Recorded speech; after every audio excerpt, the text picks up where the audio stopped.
Assalamualaikum warahmatullahi wabarakatuh. Salam sejahtera untuk kita semua. Bapak, Ibu, dosen, dan mahasiswa, bagaimana kabarnya? Sehat? Semoga kita semua dalam keadaan baik dan sehat. Bapak, Ibu, dosen, dan mahasiswa, jumpa lagi dengan saya, Hanina Mangkufani. Pada kesempatan kali ini, kita akan membahas tentang implementasi asesmen adaptif berbasis AI. Baik, Bapak, Ibu, dosen, dan mahasiswa yang budiman, silakan disimak materi yang akan kita bahas kali ini. Kita langsung saja.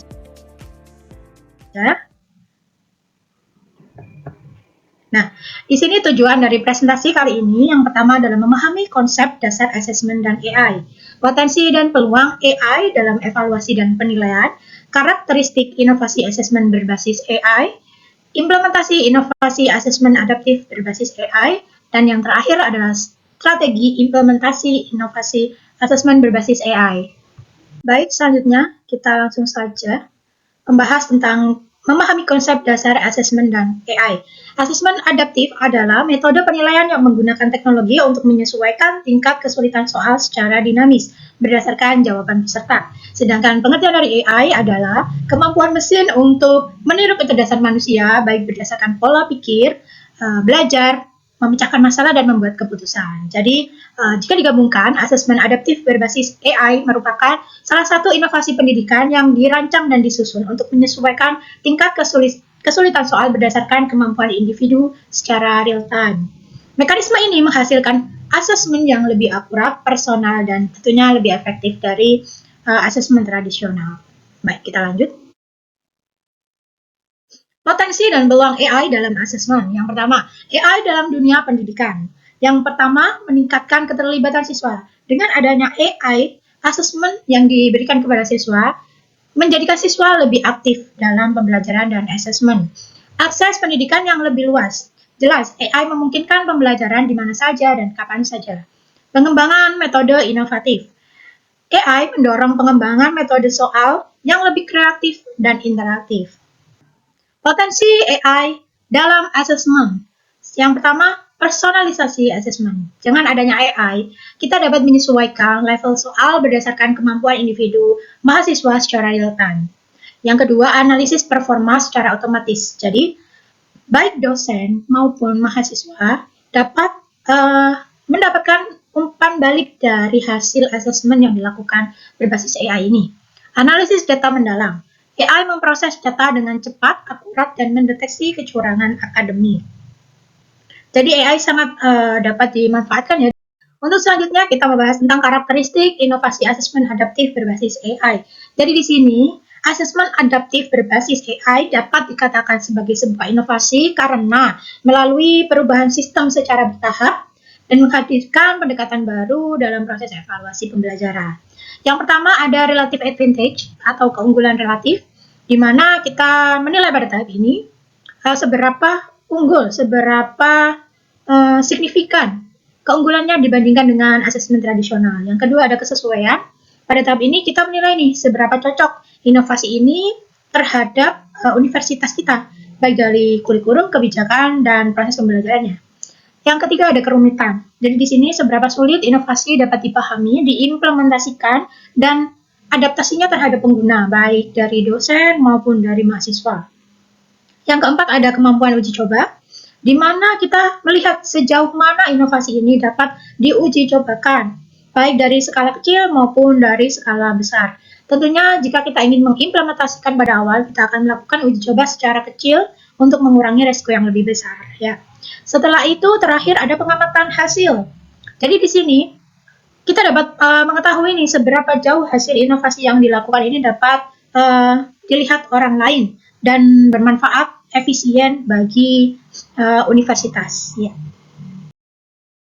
Selanjutnya kita akan membahas tentang implementasi inovasi asesmen adaptif berbasis AI.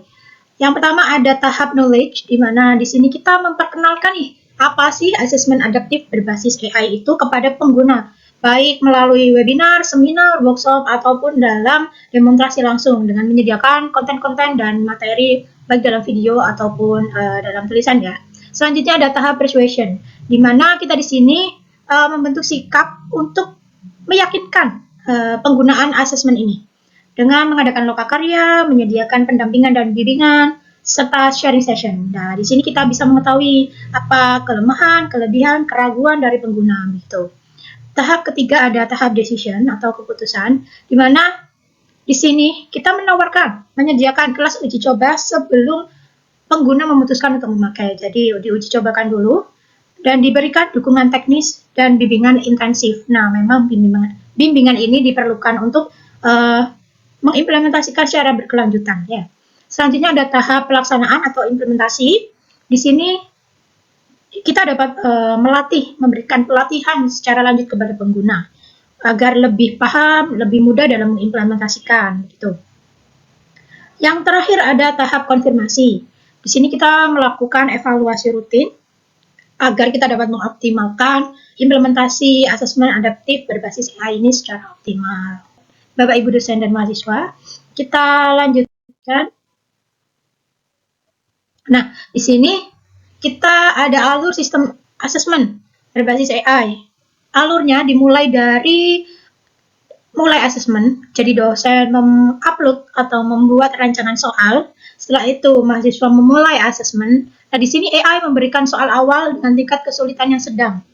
Lalu AI menganalisis jawaban. Jadi ketika mulai asesmen, mahasiswa memilih salah satu jawaban. Di sini AI menganalisis benar atau salah waktu menjawab, pola kesalahan, dan tingkat kepercayaan mahasiswa dalam menjawab.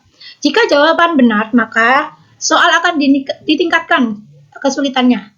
Dan jika jawaban salah atau tidak benar, maka AI akan menurunkan tingkat kesulitan dan memberi remedial hingga batasan soal tercapai. Dan terakhir akan memunculkan hasil akhir rekomendasi feedback bagi dosen dan mahasiswa. Selanjutnya cara menggunakannya di sini. Dosen mengunggah, lalu mengatur parameter tes, mahasiswa memulai tes, lalu AI mengadaptasikan soal otomatis seperti yang saya jelaskan tadi di sini.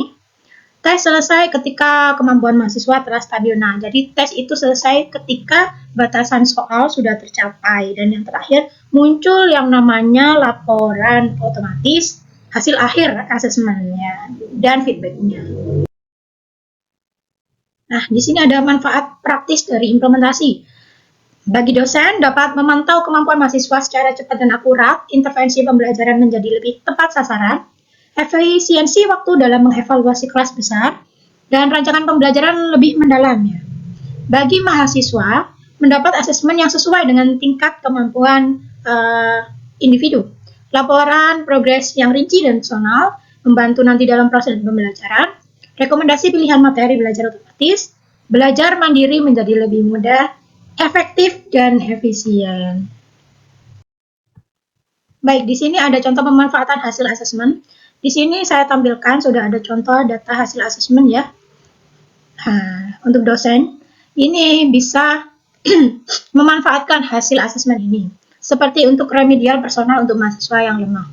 Jadi ketika hasil muncul, kita sebagai dosen akan mengetahui mana mahasiswa yang lemah dalam bidang ini, dalam materi ini, dan mahasiswa yang kuat dalam topik atau materi tertentu, begitu.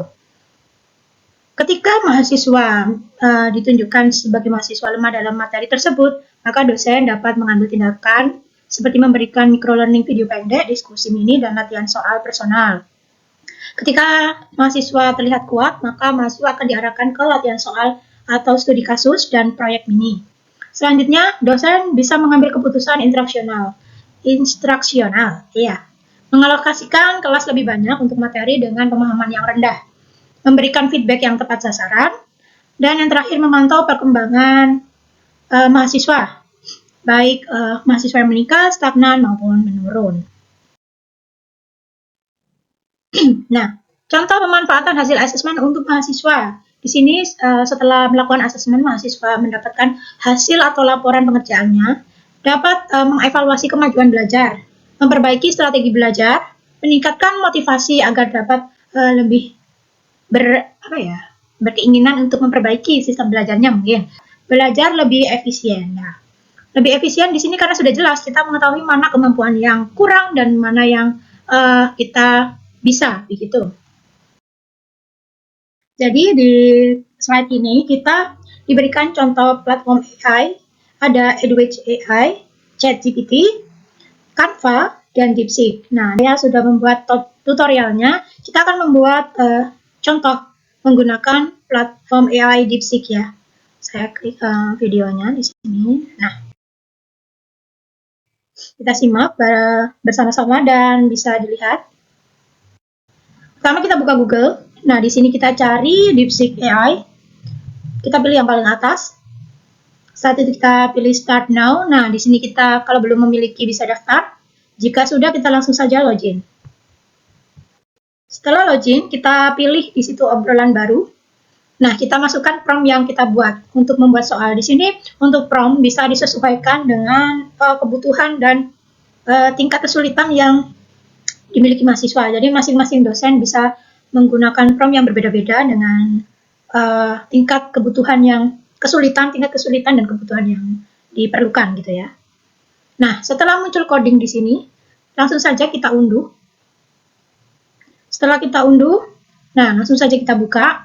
Setelah kita buka, di sini kita sebagai mahasiswa, kita bisa masukkan nama dan kelas. Nah, ini bisa mengerjakan. Jika soal jawaban benar, maka level akan ditingkatkan. Nah, baik. Sudah kita lihat, ini juga benar, maka levelnya akan meningkat. Nah, ketika kita jawab soal salah, maka level soal akan menurun. Nah, setelah selesai kita menghasilkan laporan dari asesmen itu berupa soal dan jawaban serta feedback pada masing-masing soal. Di bawah kita juga menerima hasil analisis nih, performa tingkat kesulitan yang kita jawab dan rekomendasi pembelajaran. Nah, ketika dosen membagikan link kepada mahasiswa, setelah mahasiswa mengerjakan, dosen akan mendapatkan hasil dari ringkasan mahasiswa baik secara kecil maupun secara keseluruhan. Yang terakhir, kita akan membahas di sini adalah strategi implementasi inovasi assessment adaptif berbasis AI.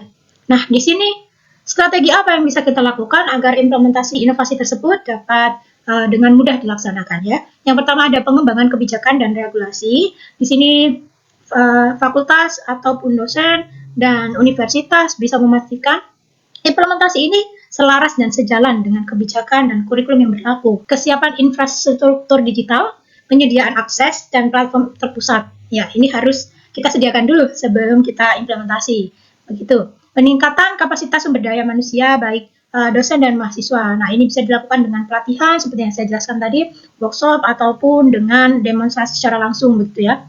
Yang terakhir ada evaluasi dan peningkatan keberlanjutan. Nah, di sini kita dapat menganalisis data akurat dan umpan balik secara real time. Di sini evaluasi ini juga berguna untuk mengetahui apakah implementasi ini lebih signifikan keunggulannya atau manfaatnya terhadap universitas, baik dosen maupun mahasiswa dibandingkan dengan asesmen tradisional seperti itu. Terima kasih, kita sudah mempelajari banyak hal ya pada pertemuan kali ini. Jadi saya ucapkan terima kasih kepada Bapak Ibu dosen dan mahasiswa yang sudah mendengarkan dan kita bisa sharing ilmu bersama. Terima kasih. Semoga kita ada kesempatan bertemu lagi. Saya akhiri. Assalamualaikum warahmatullahi wabarakatuh. Sampai jumpa.